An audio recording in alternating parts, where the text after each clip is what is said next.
Many years ago, the monsters on this continent began to disappear. At first, I thought they were already extinct, but after investigating, I discovered that it wasn't the case. The monsters that disappeared have moved to a different dimension. Movement between dimensions. It was a long-standing ambition for wizards like me. I don't know why such a thing happened to the monsters. But now that it's helped with my research, the reason doesn't really matter.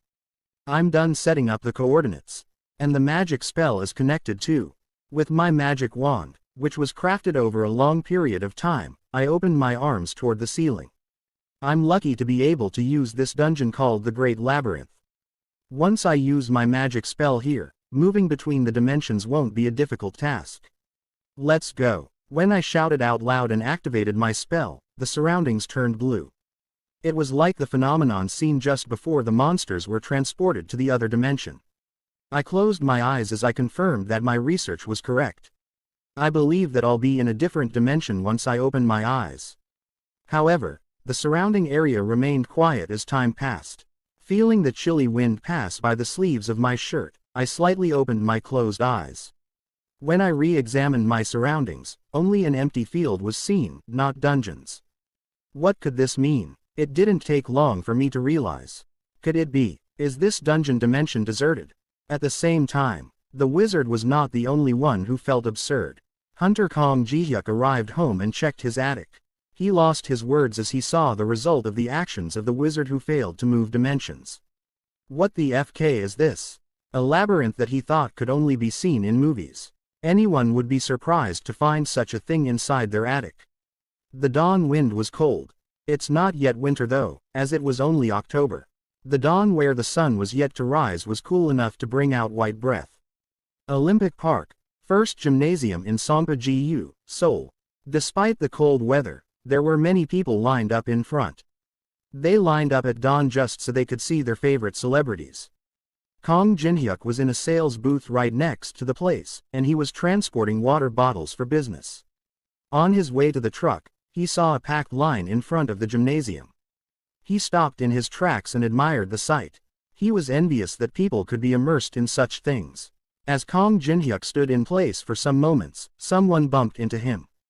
When he turned his head, it was a sunbae from his part-time. Sunbae means someone with seniority. Why are you spacing out over there? Just a moment, we have to hurry. Not even half of the job is done. Yes. When his sunbae loaded the truck with the water bottles, Jin-hyuk got on the passenger seat. The sunbae started the truck and moved off. He glanced at Jin-hyuk. While he was deep in his thoughts, Jin-hyuk's sleeves caught his eye. Hey, aren't you cold in this weather? I'm a hunter. Did you forget that hunters endure warm and cold weather well? Does that apply to D ranks too? I know, lucky right. Thanks to it, my air conditioning fee stays low. Kya, I'm jealous of you. The conversation was cut off after a while, and the awkward silence settled again. The sunbae's personality makes him unable to stand the awkwardness, so he asked something that he was curious about. Why did you take on this part-time job when you're already a hunter? What do you think? It's because I got no money. He belatedly realized that it was a rude question. Even if he tried to wrap up the conversation in a hurry with an awkward smile, the damage was already done. Instead, the sunbae came up with something to console Ji-hyuk. It would be nice if guilds give up their monopoly, right? No ways do that. The guilds monopolized the areas where monsters usually appeared. They weren't satisfied with such monopoly. They even refused to yield the monsters that occasionally appear in other places too. For powerless D-rank hunters like Kong Jin-hyuk, there's no way to hunt monsters, so they have to pursue a different path from being a hunter. He had no choice but to take on a part-time job. Kong Jin-hyuk let out a low sigh. It's been difficult these days, that's why I've been acting worse. Why? Did something happen between the guilds? Kong Jin-hyuk looked puzzled at why his sunbae was curious. He stared at his senior with eyes that seemed to ask, how can you not know? You haven't heard of the news. What news? Since about a month ago, a crazy killer had been running wild with this crazy concept of catching and killing hunters from large guilds. Upon hearing Jin-hyuk's explanation, the sunbae laughed helplessly. Are you saying that those can't catch a single killer? Yeah, that's right. When asked if the criminal has been caught, They make several excuses with their polite little voice, but in reality, they just don't want him to be caught. The existence of a killer was just an excuse to trample over their opponents. Those people have no intention of catching the criminal. It's foolish to think that they'd be beaten and killed by a simple weak and idiotic murderer. They seem to be convinced that they're unbeatable. The more I hear about them, the crazier they seem to me. Same here. If he had known that being a hunter would result in this situation, he would have picked a different path. Kong Jae-inhyuk had dreamed of succeeding as a hunter, but he was in the same pathetic place for 3 years already. Usually, a person who suffers this much would experience some sort of reward. Why doesn't the sun shine in his life? Just when does he have to wait for an opportunity? While having such thoughts, Kong Jinhyuk heard a scream in his ear. It wasn't from a single person, but a number of different screams. The Sunbae also heard it as he saw visible agitation in his face. Hey, the concert start is still in a few hours, right? What do you mean? The screams didn't sound like shouts of joy. It sounded like a scream shouting for help in fear. Usually, those kind of screams are heard when there are cases of terrorism or when a monster appears. It's either of the two. Either way, it was a big opportunity for Kong Jinhyuk. Finally, it happened in the place where he was working part-time. It's an incident that happened where most people are either asleep or out of it. Isn't it true that heroes are made during a crisis?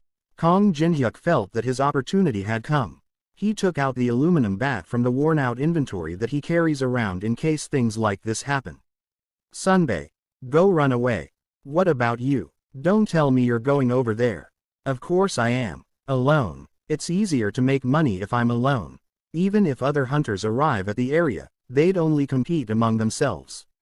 That's why it's better to go hunt alone. Should I go help you? I've been working out recently, so I'm confident that I gained some strength. Kong Jinhyuk scoffed at his Sunbae's words. You know that monsters can only be caught by hunters, right? It wasn't a question of strength. There's a special wavelength that surrounds the monsters, so civilian attacks and even attacks from conventional weapons won't work on them. Only hunters have the stats that could penetrate that wavelength. Please evacuate and don't do anything. Stupid. Kong Jinhyuk ran in the direction of the screams with no hesitation. As expected, there were monsters attacking people. He smiled unknowingly. With that large number of monsters, he would be able to live comfortably for at least a year without worrying about money, or even if he catches small ones. Okay. Kong Jinhyuk dashed forward with momentum, but a certain man stood in front of him before he could even reach the monsters. Kong Jinhyuk slipped to the side of the president that was blocking his way. He was a mere D rank, but he can attack the monsters with his raw strength. Egu. As the president fell backward, Kong Jinhyuk dashed towards the monsters. However, he couldn't take another step forward. Someone from behind tightly grabbed Jinhyuk's shoulder. Oh, the hand that was grabbing his shoulder immediately pulled him back. It was like being hit by a strong wave. Kong Jinhyuk's body was pulled back with no resistance. And then he was thrown towards the ground with force and he rolled aggressively. The person who pulled Kong Jinhyuk spoke to him in a cold tone while he collapsed. Don't think about getting a spoonful here. Get lost. Jinhyuk raised his head to see a flock of hunters gathering in the area. Those people wore all black clothes and a jacket, and a uniform pattern was drawn on their shoulders. Jinhyuk knew that it was the symbol of the Titans, one of Korea's largest guilds. Of course I'm going to get a spoonful here. I arrived here first. Why does it matter that you arrived here first? This place belongs to our district. What kind of law permits that? What the? You're insisting that there's a law that permits the person who arrives at the scene first to have control over an area. Is that law determined by the association? What on Duyun, Titan's deputy guild leader, meant was simple. If the opinion of both sides is not really determined by law, then the people who were stronger and more influential would be the ones who are correct. That's what On Duyun wanted to convey. What kind of is that? Jinhyuk got up on his feet. He couldn't stand the sight of these Titans hunting the monsters. Stop right there. Jinhyuk, swayed by his strong emotions, held his bat and rushed towards On Duyun. Even if all the monsters are taken away by them, he wanted to strike that annoying face just once. However, he was the one beaten instead. A fist struck his left cheek and he once again collapsed on the floor. The familiar texture of the asphalt scratched Kong Jinhyuk's skin mercilessly. "All you trash coming for me." On Duyun bit his tongue and looked visibly uncomfortable as he whispered an order to a hunter that was beside him. "If that jerk tries to rush in again, beat him up and kick him out." "Understood." Jinhyuk heard what they said and clenched his fists. He knew it in his head. The Titans was a guild that only accepted hunters above B rank. It's common sense that a D rank hunter won't be able to overpower such guild members. Today was the first time he personally experienced it with his body. He realized the true situation of a D rank hunter. When he felt the pain in his body, he didn't think of fighting anymore. With all his dreams and expectations falling apart, Kong Jinhyuk moved on lifelessly. Even when his sunbae asked him what's wrong, he didn't answer. He just silently focused on what he could do at the moment. At this moment, all Jinhyuk wanted to do was to cheer on the killer that vies for the large guild hunters.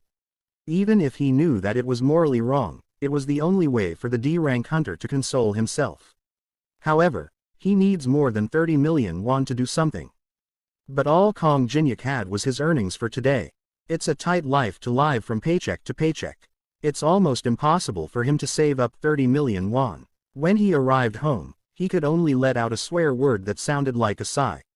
He trudged himself to the living room and just lay down on the floor. Jinhyuk looked around his 40 square meter apartment and sighed. The apartment he lives in looks spacious because he was living alone. It was difficult to pay rent with his daily wage. Nevertheless, Jinhyuk wanted to live in this house even though he has to overwork himself every day. He still had some vague hope that he would succeed one day.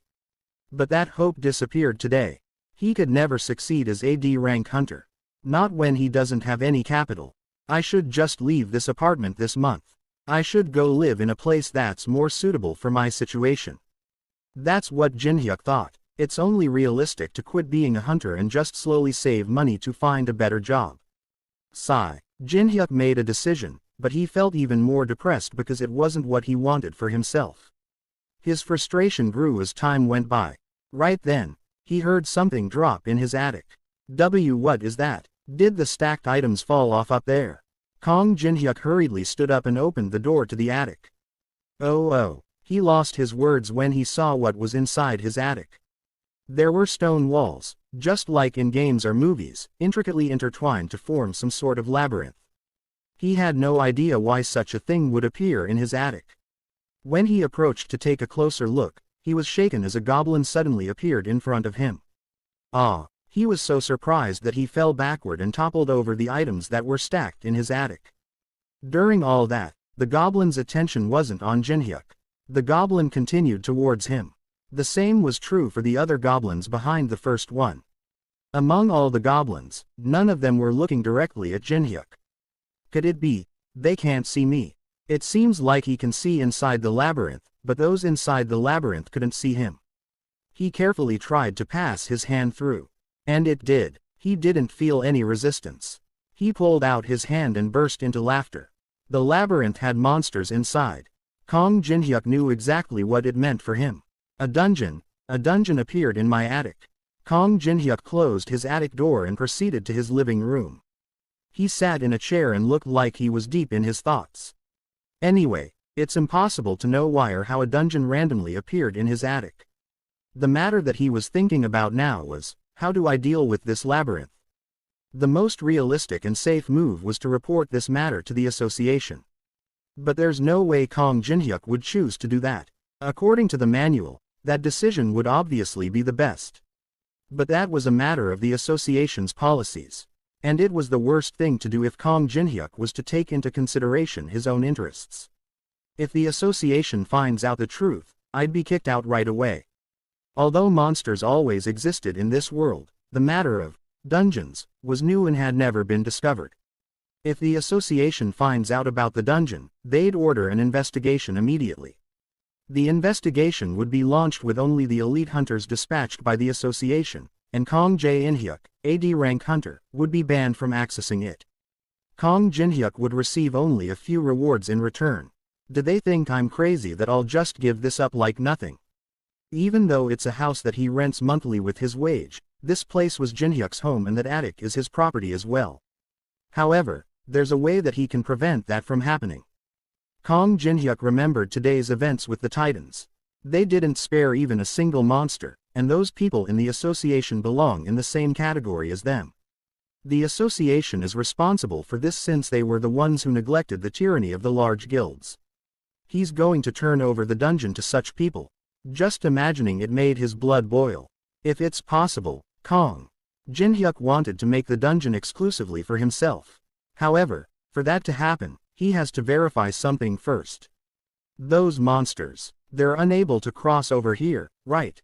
The goblin doesn't recognize the attic environment at all. However, just because the goblin doesn't recognize it doesn't mean it can't cross over. Kong Jinhyuk had no choice but to check with his own body. He grabbed his baseball bat and entered the attic again. It's going to be a big problem if I'm able to cross. Kong Jinhyuk's hunter rank was only D rank. His limit was only 2 to 3 monsters that he can take head on. As soon as his limit is reached, it's going to be a big problem for him if monsters were to come out of the attic. Please, please, Jinhyuk prayed earnestly in his heart as he entered the attic. When his body completely entered the dungeon, an alarm rang in his head. You've entered the dungeon. Current location: Floor 1 Goblin's Labyrinth. A message appeared in front of Jinhyuk. He expected this. As expected, this place was a dungeon. Screech. While Jinhyuk read the notification, a goblin inside the labyrinth started approaching him. He realized it when he heard the goblin screech. Screech. When the goblin rushed towards him while waving a stone axe, Jinhyuk ran away. He can take on a single goblin by himself, but he had something to confirm first right away.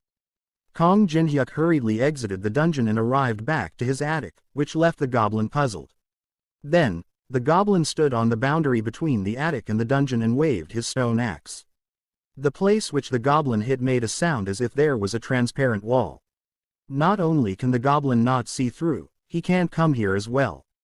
His face brightened when he saw this. Now that he confirmed that it was safe, there's only one thing left for him to do. Kong Jinhyuk swung his bat at the goblin immediately right when he re-entered the dungeon. Screech. The goblin, hit hard by the aluminum bat, screamed and collapsed. It seems like Kong Jinhyuk wanted to make a porridge out of the goblin since he hit his head over and over. Screech. Screech. After a few moments, the goblin who screamed on and on was completely beaten. At the same time, Jinhyuk felt his strength rising. Level up. As he leveled up from level 3 to level 4, Kong Jinhyuk felt touched. It was his first time eliminating an enemy since he became a hunter. He shouldered the burden alone. Only by himself. He hunted the monster without worrying about his set limit. Kong Jinhyuk couldn't suppress the laugh that formed inside him. It's been 3 years. He stayed in level 3 for 3 years, but just catching one goblin like this made him level up immediately. Jinhyuk realized just how ridiculous the large guilds were. They don't have an ounce of conscience in them. Right now, he could acquire 30 million won just by catching this goblin alone. Large guilds dominated these kinds of monsters all the time, so they must have earned a lot of profits. It's because these guilds monopolized the monsters that their reward is so expensive now. Monsters' corpses are expensive, so equipment and items used to hunt them are naturally sold at high prices as well. Hunters below C rank, who lack money and capital, are in a continuous trap of becoming poorer. Jinhyuk grew angrier and angrier as he thought of the crimes of these large guilds. Just this morning, he felt helpless and couldn't do anything, but it's different now. An opportunity, in the form of this dungeon, came to him. As long as such natural luck comes to him, he has no more reason to be heartbroken or resentful. Kong Jinhyuk visited the association's trade market. Even though it's already night, the trade market was quite crowded. Hunters were selling their loot and buying items for their next hunt. Since the market has a lot of customers, the number of employees here was not small as well. After 10 minutes, his turn finally came. What are you selling here? The appraiser that welcomed Jinhyuk looked like a middle-aged man with a lot of experience. Instead of just answering, Jinhyuk took out the monster's corpse from his inventory and placed it on the table. One goblin. This was a very uncommon material here, even in a place where numerous hunters gathered. The appraiser looked through the corpse presented by Jinhyuk and looked disappointed. I see you don't have a lot of hunting experience. What? How could you know? It's obvious from the way that the bones are almost powdered. The goblin arm picked up by the appraiser hung like a sobbing mollusk.